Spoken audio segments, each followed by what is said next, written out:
If you're an online teacher who is trying to find new learners through social media, this video is for you. I have made you a content machine. Here it is. Below me, you'll see 4 different buyer profiles. So there's impulsive buyers, logical buyers, emotional and cautious. And then along the top here are 4 different content pillars. So in the content, these are the only 4 things that we are really going to talk about. You don't need to be posting your schedule or your offer or anything like that in your content. As far as marketing goes, there's really only 4 things that we want to touch on. So you want to be talking about what your ideal client wants, what they don't want, mistakes they're making, and misconceptions that they have. And we are going to use those content pillars to make them interested in having a conversation with us, which is where we will present our offer in terms of what they get, what the schedule is, what the prices are. None of that goes into the content. That's all sales stuff. Right now, we're just thinking about marketing.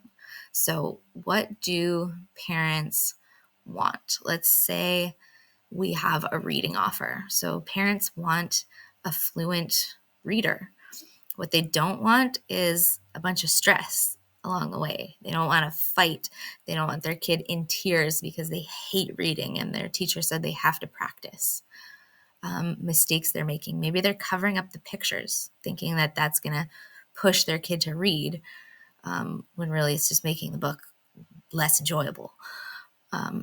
Misconceptions they have. Maybe they think that they can't do anything to teach their kid to read. And it's like either the teacher is successful or not, and they don't have any power in this transformation. So those are the kind of things that you want to speak to in your content, and you have to use your content to shift those beliefs. So a headline for a reel, for a reading offer might be, "Stop covering up the pictures when you're reading with your child." That's a mistake they're making. So you're going to blast that loud and clear as your headline to catch their attention. And then in the caption or in the body of the post, you are going to talk about why that's a mistake and what they should do instead. So you're going to shift their beliefs by starting with the mistake they're making, because they know that they're doing that. And then you can shift their beliefs by saying, don't cover the picture. Like, that's part of inference building skills. That's part of enjoying the book together. It's part of the experience. It's a reading skill to be able to read the photo as well as the text and gather more information that text alone wouldn't offer. So you're going to break that down as the expert. And as you are talking about these 4 things that your ideal client wants, so that's probably the parent of your learner. The parent is the client, but then the learner is obviously the one who experiences the services. So through your messaging, you're going to talk about those 4 things 100 different ways. And you're going to use all 4 different buyer profiles. So an impulsive buyer wants a reason to make a decision. So that's where you're going to use things like, I only have 2 spots left. The deadline to be there live is approaching quickly. I have an early bird price offer. That's the kind of stuff you're going to talk about to give these impulsive buyers a reason to make a decision. Logical buyers, what they want data, they want facts, they want outcomes. So you're going to share maybe about a student of yours and the grade levels that they climbed, right? Like tangible, measurable data, facts, outcomes, results. Talk about that for your logical buyers. For your emotional buyers, they want connection. So you're going to say something in your headline like, stop feeling like you have to do it all alone. That's going to speak to a lot of moms. And cautious buyers want proof that it works. So this is where it is great if you can share case studies, social proof, parent reviews, parent emails, parent DMs, anything, test results, like black out the kids' names, of course, but share proof because that's what cautious buyers want to see. in terms of what they don't want. Impulsive buyers don't want a big commitment. They want to like buy the thing, get the stuff, quick, very like reward focused. They don't want a big commitment. They don't want a contract. They don't want a year-long program. They don't want to sign up 6 months in advance. So make sure you have offers that serve that need. Logical buyers don't want a lot of fluff.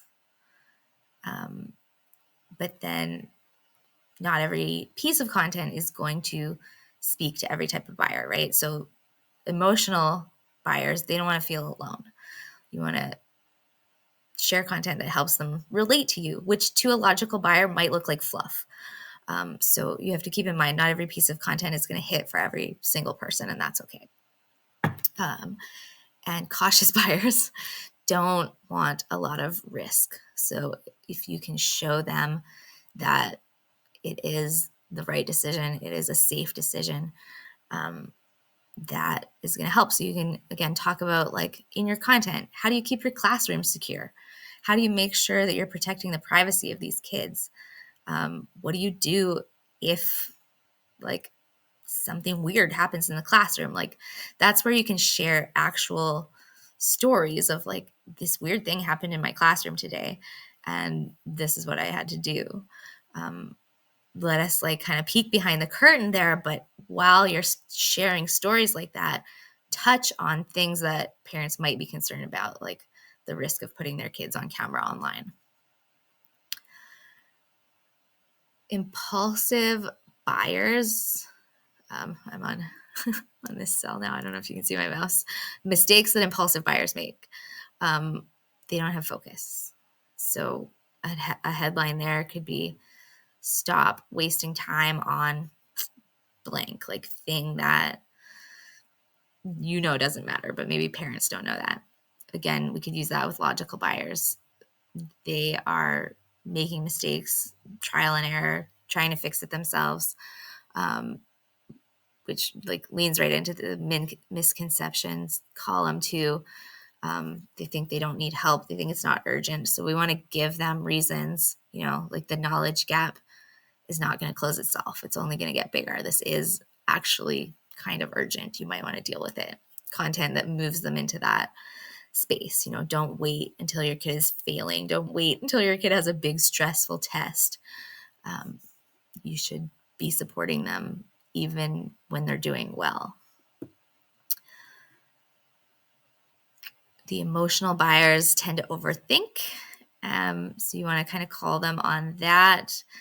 And the misconceptions are along the lines of not belonging. Like maybe they don't feel like the offer will work for them, or it doesn't make sense for their child for some reason. So you want to make sure that they can see themselves in your offer and that they can feel like they're doing the best, making the best decisions for their children. And cautious buyers will get stuck because they are afraid to take action. So even though their child might need help, they're not going to reach out for help because the misconception that they have is like, it's not that bad. So also like relates to not having urgency. We need to help them see like the sooner you support this, the sooner you can catch up, you can close this knowledge gap, the better it's going to be. We don't want to wait until it is that bad because that's not serving anybody. Okay, so I hope that was helpful. If you want more examples of content, shoot me a DM on Instagram. I have a whole bunch of headline templates that you can kind of plug into this content machine and, kind of Mad Lib style, put them up on your reel page. All right, DM me on Instagram with any thoughts or questions. I love to chat. Messages are always open.